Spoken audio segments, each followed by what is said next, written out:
c'est parti pour la dernière game du cinquième match 1v1. Désolé pour le retard, j'ai dû faire un tout petit truc et j'avais encore le stream d'allumé. Bon alors, c'est parti.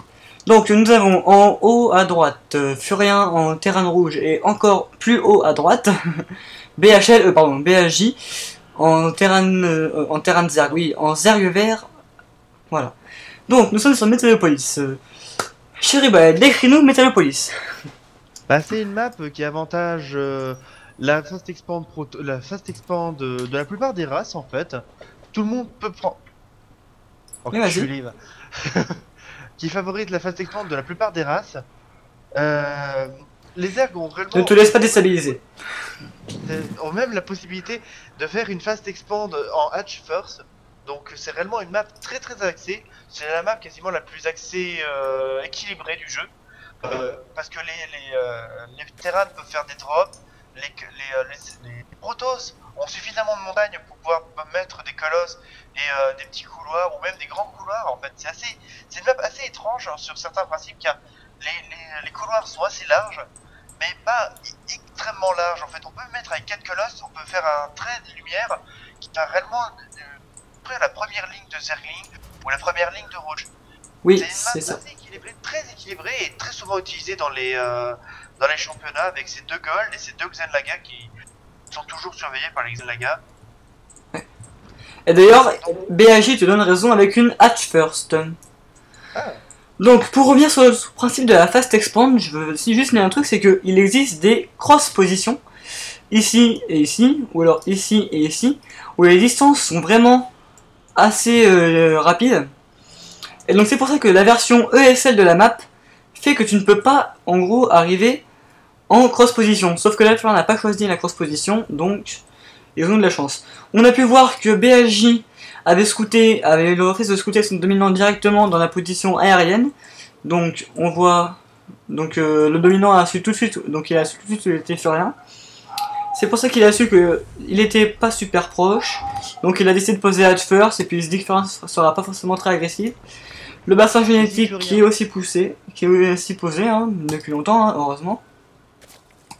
Donc là en fait on a une partie assez, comment dire, le premier marine qui commence à sortir, mais surtout Furien qui nous sort les deux gaz. Ouais. Si cette caserne avait été un... Et surtout, Furien qui a 22 de pop et qui n'a pas la station hôpital. Alors que ça se fait à 15 de pop quand même. Hein. Là surtout ce que je voudrais en revenir, c'est si cette caserne avait été une usine, ça voudrait dire qu'en fait il partait sur phase Banshee Cloak. Parce que là il a les deux gaz, il peut sortir une usine rapidement, le spatioport et la Banshee Cloak. Là on se demande pourquoi... là ça aurait pu le faire effectivement. Là il aurait pu la sortir et faire réellement quelque chose de très très puissant et de très très rapide. Parce que en Zerg, surtout qui fait Hatch First, le premier vigilant est assez tard à venir. Et là ce que pourrait faire c'est sortir avec ces 3 marines, aller voir un peu, obliger BHJ à faire du Zergling et repartir. Ah, la première usine qui pop, donc soit il va nous faire sur du marine tank. Oui, marine tank, ce qu'il a pas fait la dernière fois mais qu'il faut qu'il fasse. Alors, Furien qui refait la même erreur que tout à l'heure, c'est vraiment une grosse erreur. Parce que c'est franchement, alors le scout, je vous le dis, c'est la base du jeu. Si vous ne scoutez pas, si vous ne savez pas sur quoi part votre adversaire, vous avez peu de chances de gagner en fait. Et là, Furien joue à l'aveugle à la dernière partie aussi, et c'est vraiment quelque chose de mal, pas bien, pas beau.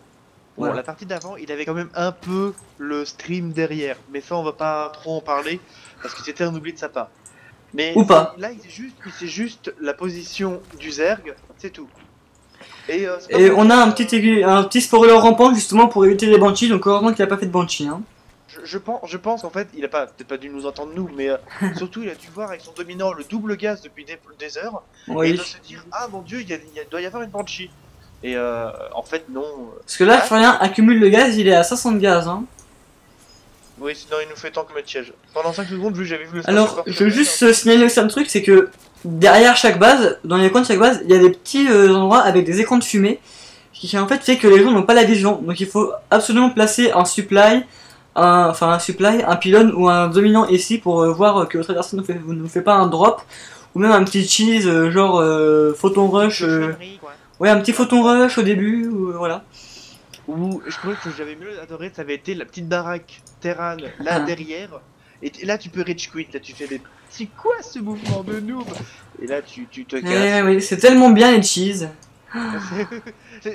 Tu t'ennuies une petite après-midi, tu fais ça, tu fais allez, je vais faire des cheese. Ou même tu peux Ouais. même tenter le hatch in base, hein, faire une couveuse dans Oui, la le proxy span crawler que j'avais déjà, que j'ai déjà énoncé dans la game Hydra Nikita. ça aurait été très fun. Ah, le dominant qui revient scouter. Et en fait, le but c'est de faire rapidement la queen pour étendre ton mucus dans le proxy span crawler. Ouais, voilà. Peut-être même essayer de partir sur un canal de Nidius, histoire de donner des renforts, mais bon, ça c'est. Oui. Mais généralement, tu as le temps de faire retweet le mec avant d'avoir le canal de Nidus. Oui, voilà, la plupart du Alors temps, juste, si vous êtes Terran et vous avez un proxy span crawler ou un photon rush, n'essayez pas de vous débattre indéfiniment. Vous déménagez. Voilà, vous êtes Terran, vous déménagez. Vous jouez au bâtiment, vous perdez quelques secondes et vous déménagez à côté et puis voilà. Même l'idéal, je pense, c'est de partir en cross position. Ouais.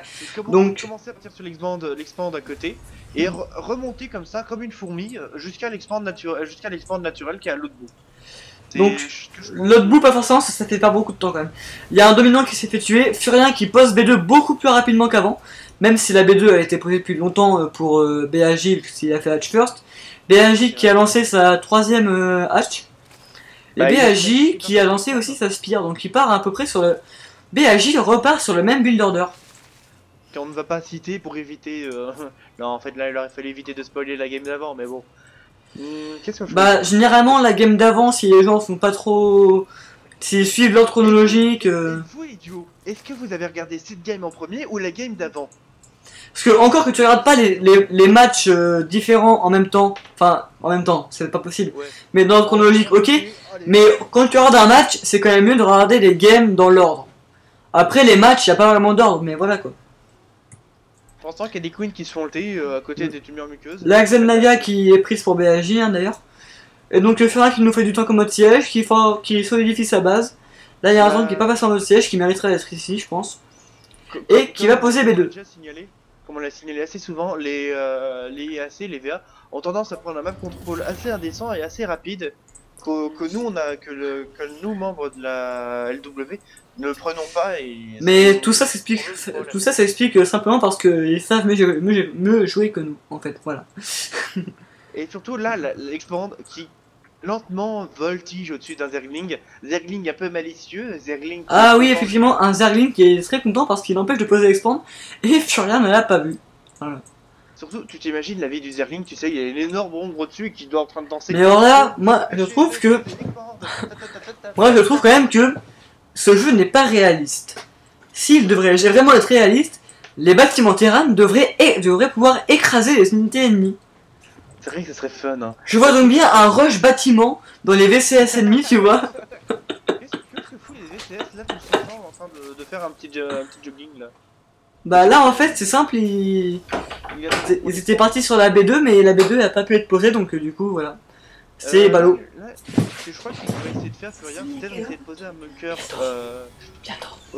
sur la courbe de la route. Sur quoi? Tu vois en face de la statue de Smeng, de Manx. Il y a une courbe, il y a une oui. il représente plus. Si jamais tu la poses à l'endroit où ça commence à faire une courbe, protège totalement des run by sur la longueur ah ouais. de l'entrée. Bon après t'as la pente sur le côté que tu peux pas protéger, mais ça malheureusement. Et on voit BAJ qui bien sûr a l'avantage d'Incom. À 3 bases aussi, hein. Ouais. Dans 2 qui mine vraiment. En même temps c'est un Zerg. Et donc il repart sur le même build, il a 45 speedling et 7 mutas. Il lance une hatch pour faire produire plus, voilà. Ouais, il a même lancé la couveuse qu'avant il l'avait lancée plus tard. Donc peut-être qu'il a appris que son adversaire ne jouait pas très agressif en début de jeu. Donc il en profite pour forcer réellement, pour créer un avantage de macro. Eh oui.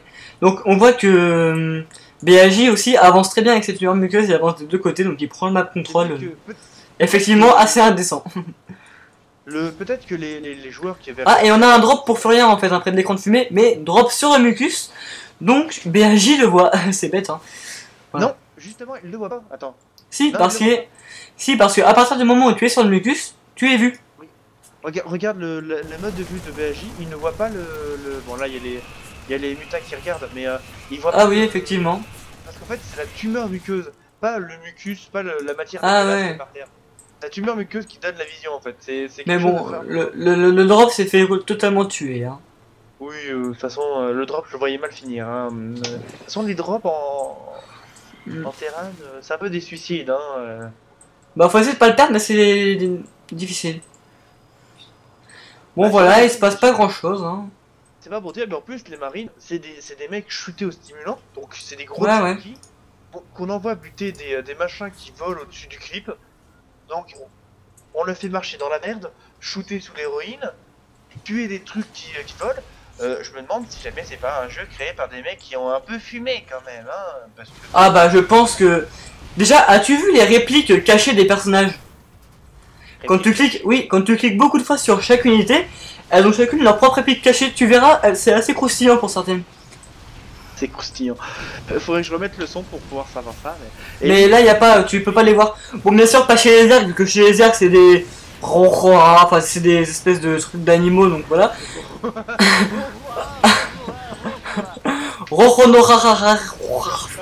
C'est le mec qui essaie d'imiter. Enfin, j'imite pas les ergs, hein. Je suis pas un grand imitateur des ergs.